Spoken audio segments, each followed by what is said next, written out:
मैं उस पेड़ के सामने खड़ी थी। अजीब बात ये थी कि उसकी सुनहरी पत्तियां बिना हवा के भी सरसराहट कर रही थी। अचानक उसने फुसफुसाया, तुम लौट आई हो चुनी हुई आत्मा। मेरा दिल जोर से धड़कने लगा। ये मुझे पहचानता है, ये मुझे याद करता है। धीरे धीरे उसकी छाल खुलने लगी, जैसे कोई दरवाजा खुल रहा हो। अंदर से सुनहरी रोशनी झलक रही थी। अंदर आओ और वो याद करो जो तुमने भुला दिया। मैं घबरा गई। ये सब सच नहीं है ना? फिर भी मेरे कदम खुद ब खुद आगे बढ़ गए। मैं उस दरवाजे से अंदर चली गई। अंदर धुंध थी और बच्चों जैसी अजीब हंसी गूंज रही थी। धुंध में तैरते हुए अजीब दृश्य दिखने लगे। भागते बच्चे, एक रोती हुई लड़की और एक टूटा हुआ आईना। मेरे भीतर से आवाज उठी, मैं कौन हूँ? क्या मैं सच में मैं ही हूँ? अचानक मेरे सामने एक चमकता हुआ आईना आ गया। उसमें मेरा ही अक्स था, लेकिन वो मुस्कुरा नहीं रहा था, बल्कि एक शातिर सी मुस्कान थी। आईना बोला, बहाना मत करो किया, तुम जानती हो कि तुम क्या हो।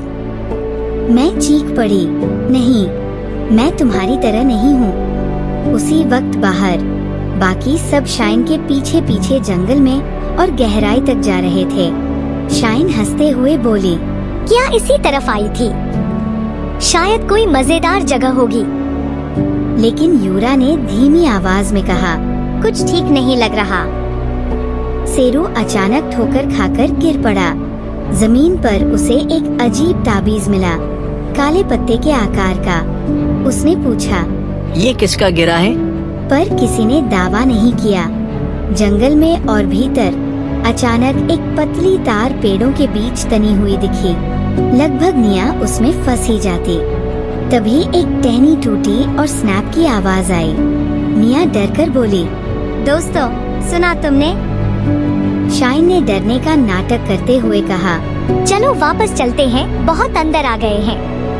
लेकिन तभी यूरा ठिठक गई। उसने एक पेड़ की छाल पर कुछ चमकता हुआ निशान देखा, वही निशान जो मेरी कलाई पर था। उसने फुसफुसाकर कहा, ये वही निशान है जो किया ने अपने सपने में देखा था। अचानक जोर का क्रैक हुआ और शेरू पत्तों से ढंकी एक खाई में गिर पड़ा। उसकी चीख निकली, मेरी टांग! सब भागकर उसकी तरफ दौड़े। उसी समय मैं सुनहरी पेड़ की तरफ से वापस आ रही थी, जैसे नींद में चल रही हूँ। मैंने सबको गड्ढे के पास इकट्ठा देखा। मैंने पूछा, क्या हुआ? शाइन ने तुरंत कहा, शेरू गिर गया। तुम कहाँ थी? तुम हमारे साथ तो थी ही नहीं। यूरा मुझे अलग खींचकर ले गई और धीरे से बोली, किया वो निशान मैंने पेड़ पर देखा। मैं घबराई हुई थी, मुझे कुछ समझ नहीं आ रहा। मैं कसम खाती हूँ, रात को हमने वही डेरा डाल लिया। आग जल रही थी, सब चुप थे। मैंने देखा शाइन मुझे घूर रही थी। हमारी आंखें मिली और मुझे लगा कुछ बदल गया है। उसके अंदर कुछ छिपा था, शायद मेरे अंदर भी। उस रात अंधेरे में शाइन अकेली थी। वो मुस्कुराते हुए लकड़ी पर काले पत्ते का वही निशान बना रही थी, लेकिन पीछे से कोई उसे देख रहा था। और फिर किसी अनजान आवाज ने फुसफुसाया, खेल शुरू हो गया है।